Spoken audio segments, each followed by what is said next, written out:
I get it. I get it. Yeah. Bun, vă salut, bine ați găsit la un nou videoclip, aici împreună cu Daniel. Vă salut. Daniel care are 15 ani. De unde ne știi noi, Daniel? Ți-am dat reply la un moment dat pe story. Am văzut că Costi face e-commerce. Am fost și într-un grup comun, acolo l-am văzut și pe Instagram.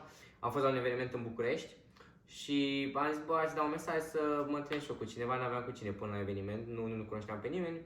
Ne-am întâlnit, am stat o zi cu el, m-am întâlnit și cu ceilalți băieți și de acolo a plecat totul natural.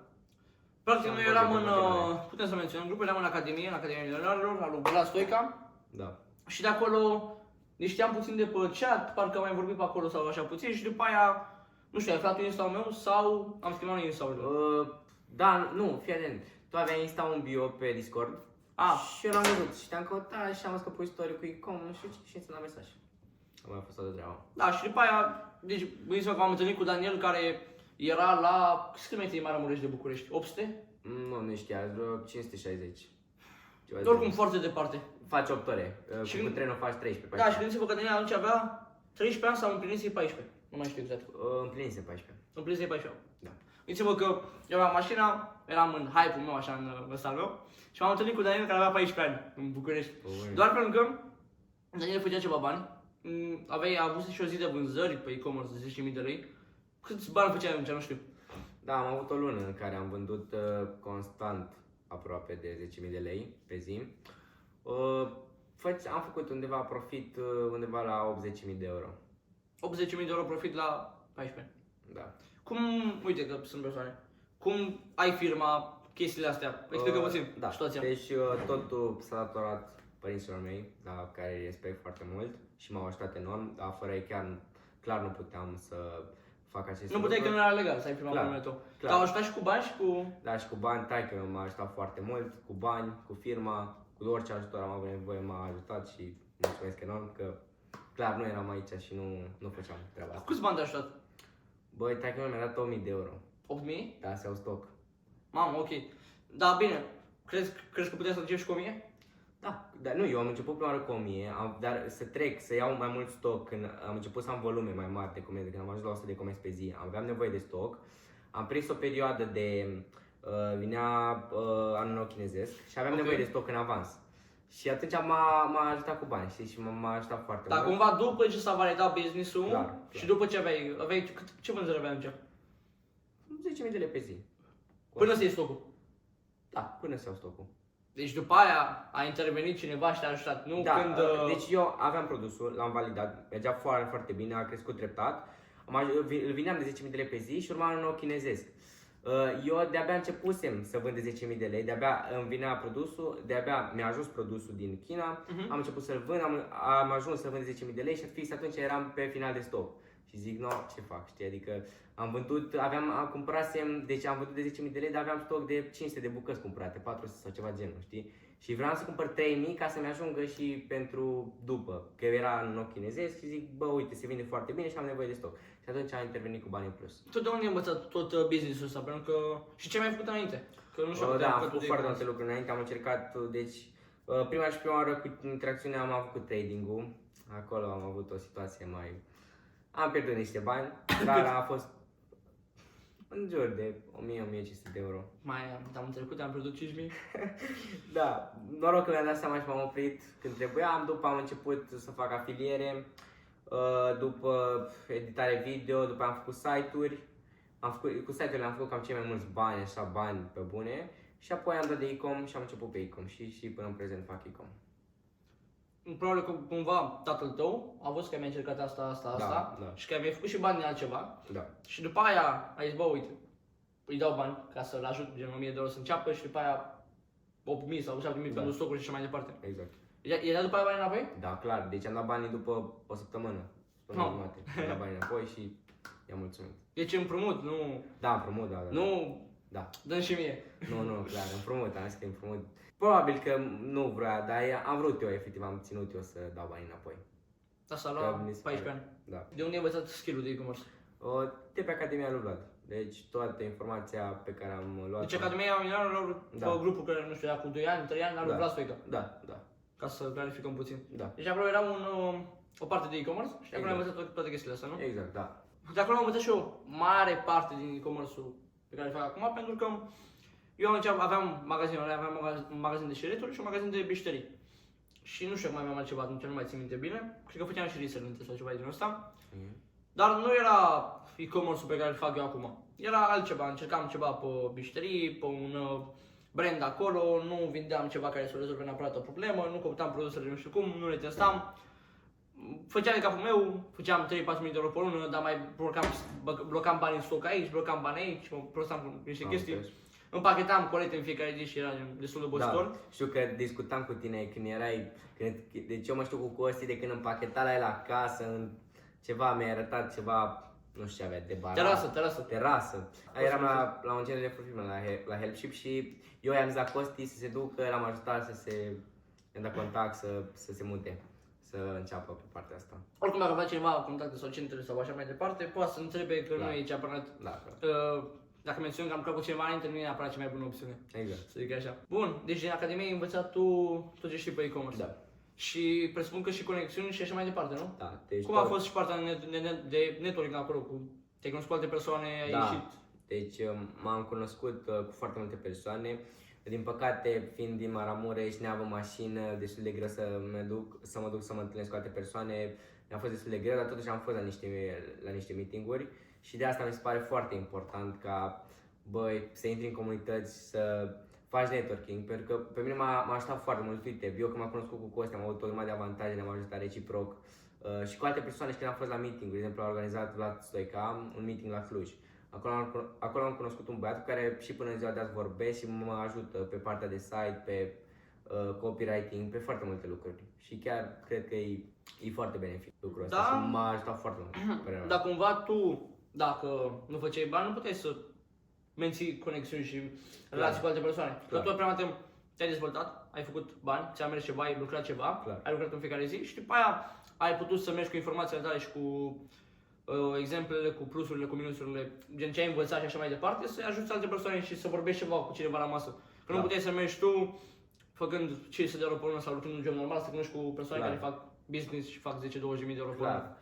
Mereu încercam să aduc valoare la masă, având în vedere că și cu cine încercam să ies doar cu oameni mai buni ca mine și încercam să-i ajut cu tot ceea ce pot, adică ajutam cu orice efectiv. E exemplu real, chiar mă suna Daniel, zicea asta, chestia asta nouă, se pare că după fiecare apel, cumva nu pierdeam timp cu el. După fiecare apel, ceva nou. Era ceva nou, făceam ceva nou, era o îmbunătățire. Și adică nu mă suna Daniel să ieșim în club. Exact. Și asta am încercat mereu să fac și asta aș recomanda la oricine când vrea să se cunoască cu o persoană și să mențină relația. Cum a fost progresul tău pe e-commerce? După ce te-ai apucat, cum ai testat produse, cât a durat să găsești primul winner? Da. Normal, mi-am făcut site, nu mi-am făcut firma absolut deloc, deci eu până n-am găsit un winner, n-am dat drumul la firmă. Am testat, primul meu winner a fost al 5-lea, al 6-lea, un produs care mi-a scos ROAS 5. Un produs basic care era destul de saturat, l-am luat de prin România, am început să vând, am început să dau un pic drumul la treabă. După am testat, al 15-lea produs testat de mine. Al 15-lea? Al 15-lea. Ok. Al 15-lea produs testat de mine, m-a dus spre 10.000 de lei pe zi și ăla a fost un boost foarte mare pentru mine. Și spre lunile de 10.000 de euro pe lună. Da, clar. Deci eu tot ce am zis de sumele alea a fost strict făcute cu un produs. Și cât lucrai pe zi atunci?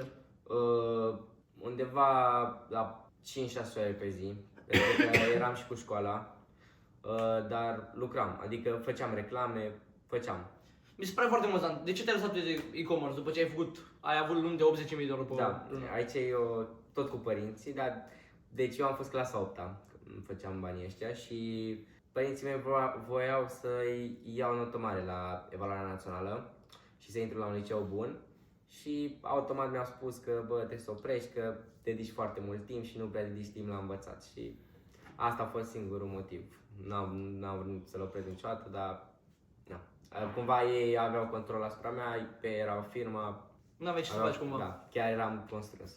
Și acum cum te-ai apucat de e-commerce? Păi, am terminat cu examenul, a fost tot ok, am obținut rezultate cât se bucur pe părinții mei Și din vară am reînceput, am testat din nou produse, am luat-o cumva de la zero. Aveam niște bani, dar practic am luat de la zero, am început din nou să testez, am făcut site, am făcut reclame, practic am luat de la început. Cum te tratează lumea, având 14 ani? 15 ani acum, mă rog. Păi, sincer, într-adevăr e mai greu să mă ia cineva în serios, dar când ies cu cifre și așa mai departe, când ies cu dovezi clare, clar, Cu rezultate? deja stârnesc curiozitate și interes. Pentru că de multe ori faci mai mulți bani decât o persoană, nu știu, și inclusiv se uită la clipul ăsta persoane de 20, 22, 25 de ani, care nu fac bani cât fac Daniel la 15 ani în momentul de față. Dar tu nu o să știi asta până nu vorbești cu Daniel și până nu îți explică niște lucruri. În momentul de față, cum plănuiești să scalezi business-ul tău de e-commerce? În momentul de față vreau să am mai multe produse pe care să le vând și ulterior plănuiesc să găsesc o nișă, să-mi fac un brand pe o anumită nișă, pe un anumit produs, pe mai multe produse, practic să creez un brand și un business în adevăratul sens al cuvântului. Și pe anul ăsta ce scopuri ai? Anul ăsta vreau să ajung să am undeva la 200-300 de comenzi zilnice și să încep anul ăsta și brandul pe care îl plănuiesc. Și ca financiar, ai goal-uri pe anul ăsta? Băi, vânzări de 1.000.000 de euro. Cam asta dedic anul ăsta. Deci și să rămână profit, cât? 200.000? Ceva de genul. În momentul de față, pe ce ai făcut ceva bani, Da. ce faci cu ei? Nu știu, în momentul de față faci câteva mii de euro pe lună, ce faci cu banii? Băi, în principiu încerc să fiu foarte chibzuit. Încerc să-mi investesc banii pe care îi fac, să nu cheltui pe prostii, haine scumpe, Adidas și nu mai știu ce, și ar cumpăra un copil de vârsta mea dacă ar avea banii ăștia. Probabil toți și-ar cumpăra iPhone 16 și MacBook Pro și Adidas și haine scumpe.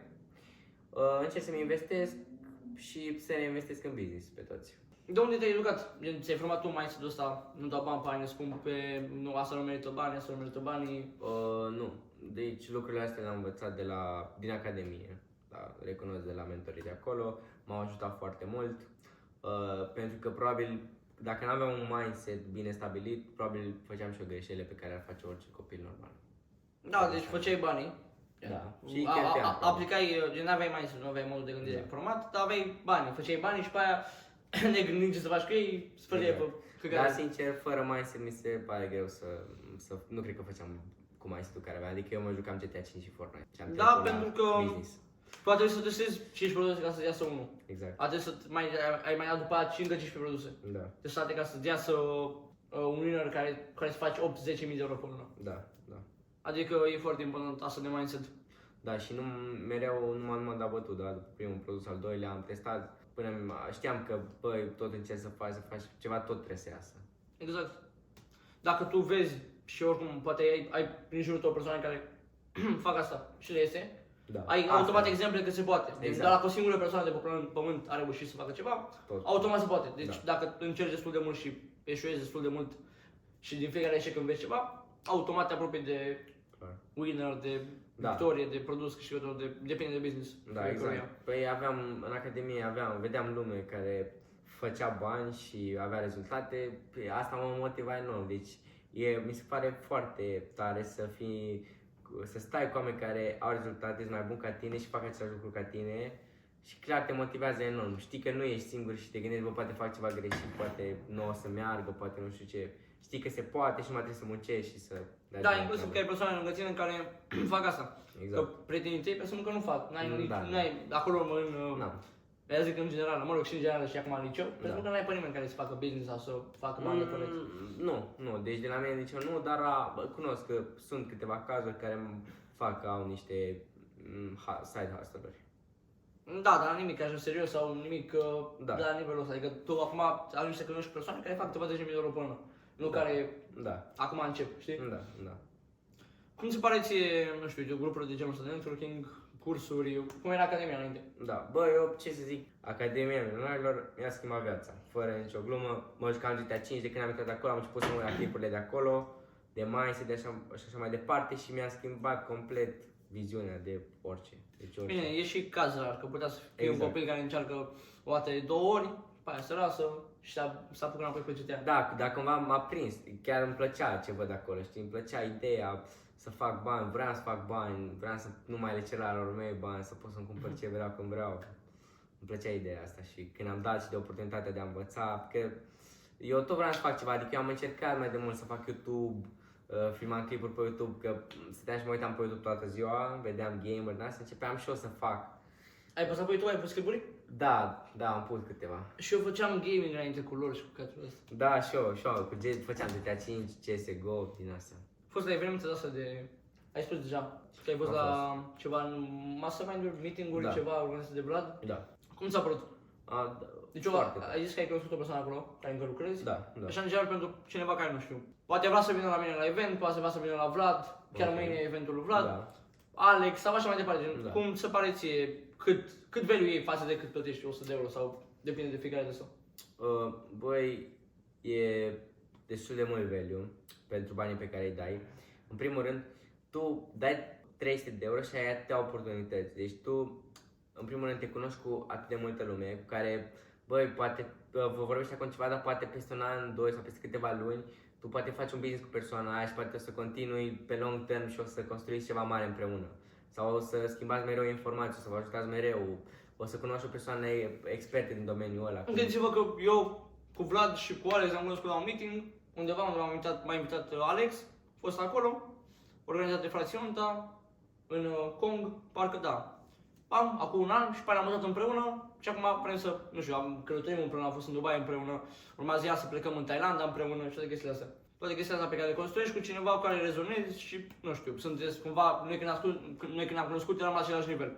Am făcut bani împreună, Vlad stătea în Pitești, veneam la Airbnb-uri prin București, stăteam, ne uneam, mergeam, luam produse, filmam, făceam content, adică lucram efectiv împreună și Ați crescut împreună. e mult mai eficient să faci business cu frații tăi, să zic așa. Clar. Și să te găsești și persoane în care să ai încredere 100%. Cam asta a fost cu posta, o să aveți link-urile noastre de la Instagram în descriere, link de la Telegramul meu unde scriu în fiecare zi și facem chiar un apel săptămânal cu toată lumea. Pot să vă răspund acolo la întrebări și la toate problemele pe care le aveți. Și noi ne vedem în clipul următor.